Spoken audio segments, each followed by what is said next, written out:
안녕하세요. 여러분, 혹시 요즘 미국에서 한국어 배우는 사람이 얼마나 늘었는지 들어보셨나요? 생각보다 놀라운 소식인데요. 오늘은 미국 내 한국어 학습자 수와 비율의 최근 5년간 증가 현상에 대해 이야기해 보려고 해요. 밝고 자신감 있게 한번 시작해 볼까요? 한국어 열풍이 미국에서 어떻게 불고 있는지 함께 알아봐요. 먼저 전체적인 미국의 외국어 공부 추이를 살펴볼게요. 사실 미국 대학들에서 외국어를 공부하는 학생 수는 전반적으로 감소하고 있었어요. 2016년부터 2021년 사이에 영어를 제외한 외국어 과목 수강생은 약 16%나 줄었다고 합니다. 스페인어를 예로 들면 2016년에 비해 2021년에는 수강생이 18% 감소했고 프랑스어도 23% 줄었어요. 대부분의 인기 외국어들이 이렇게 수강생이 줄어든 거죠. 그런데 흥미롭게도 한국어만은 예외였어요. 다른 언어들이 내려갈 때 한국어 수업 수강생은 오히려 급증했습니다. 놀랍지 않나요? 그럼 구체적인 숫자를 한번 볼까요? 2016년에는 미국 대학에서 한국어를 공부하는 학생이 약 13,936명 정도였는데요. 5년 뒤인 2021년에는 무려 19,270명으로 늘어났습니다. 불과 5년 만에 5,000명 이상이 더 한국어 수업을 듣게 된 거예요.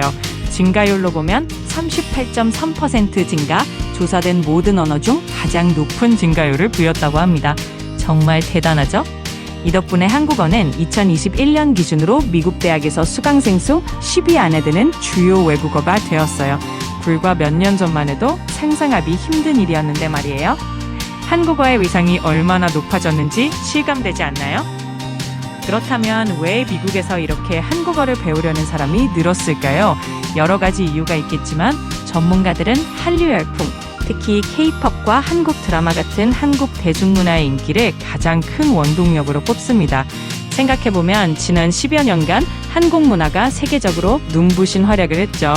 예를 들어 싸이의 강남 스타일로 K-팝이 처음 글로벌 무대에 강렬히 등장했고 그 뒤로 BTS가 빌보드 차트를 휩쓸며 전 세계 팬들을 모았죠.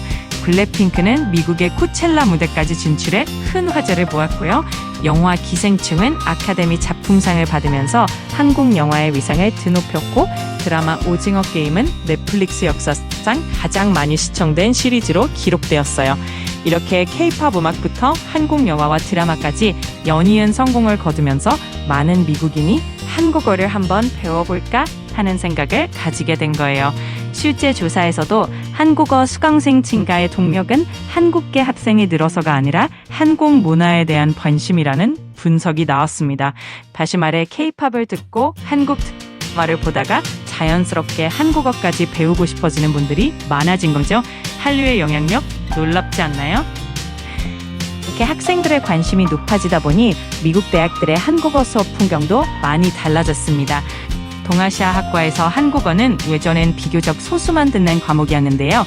이제는 수강 신청 경쟁이 벌어질 정도로 인기 강자가 되었어요. 많은 대학에서 한국어 강좌를 늘리고 교수진을 확충하느라 바쁠 정도라고 합니다. 실제로 미국 명문대인 조지타운 대학교는 한국어 수업이 늘 정원이 꽉 찰 만큼 인기라서 아예 한국어 전공 학과를 신설했다고 해요. 와, 전공으로 한국어를 선택할 수 있다니? 놀랍죠? 또한 한국어 과목을 개설한 대학 수도 지난 5년간 29곳이나 늘었다고 하니 갈수록 더 많은 캠퍼스에서 한국어를 가르치고 있는 셈입니다. 그리고 재미있는 변화 한 가지, 예전에는 한국어 수업을 듣는 학생들이 주로 한국계 미국인인 경우가 많았는데 이제는 절반 이상이 한국 혈연이 전혀 없는 학생들이라고 합니다. K-팝을 통해 한국어를 알게 되고 순수한 관심으로 배우는 비한인계 미국 학생들이 대다수가 되었다는 거예요. 미국 대학 교실에서 금발머리 학생이 안녕하세요 하고 인사하는 모습, 이제 흔한 광경이 되고 있답니다. 참 신기하고도 뿌듯한 변화죠. 한국어 열풍은 대학교 밖에서도 계속되고 있어요. 요즘 미국의 초중고교에서도 한국어반 개설이 꾸준히 늘고 있거든요. 예를 들어 로스앤젤레스 지역을 보면 2014년에 220개 학교에 한국어반이 있었는데 2023년에는 332개 학교로 늘었다고 해요. 학생 수로 따지면 9년 사이 5,910명에서 8,510명으로 약 44% 증가한 거죠. 특히 예전에는 한인 교포 학생들 위주로 한국어를 배우곤 했는데 이제는 한국계 학생이 거의 없는 학교에서도 한국어 수업 개설해주세요 라는 요청이 많이 늘었답니다. 그러니까 미국 청소년들 사이에서도 한국어를 배우고 싶어하는 열기가 퍼지고 있다는 증거예요. 게다가 대학이나 학교 수업이 아니어도 스마트폰 앱이나 온라인을 통해 독학으로 한국어를 공부하는 미국인들도 상당히 많아졌어요. 실제로 글로벌 언어학습 앱 듀오링고의 발표를 보면 한국어는 전 세계 학습자 수 상위 7위권에 오를 만큼 인기가 높다고 합니다. 미국인들도 취미로 한국어를 즐기는 분들이 늘어난 셈이죠. 이처럼 남녀노소 다양한 분야에서 한국어를 배우려는 사람들이 계속 증가하고 있어요. 정리해볼까요? 최근 5년간 미국에서 한국어를 배우는 사람들의 수와 비율은 눈에 띄게 증가했습니다.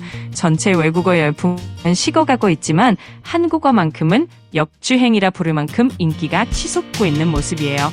한류 문화의 힘으로 우리말을 배우려는 외국인이 이렇게 많아졌다는 사실이 참 자랑스럽고 놀랍습니다.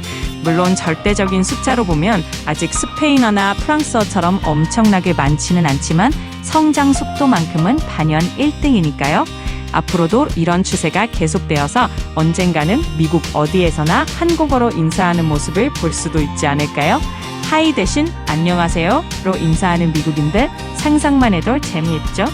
문화와 언어로 서로 가까워지는 한국과 미국의 미래 기대되지 않나요? 우리 한국어의 멋짐을 더 많은 이들에게 알릴 수 있도록 함께 응원해보아요. 감사합니다. 오늘도 끝까지 함께 해주셔서 고맙습니다. 다음에 또 재미있는 이야기로 돌아올게요. 안녕히 계세요.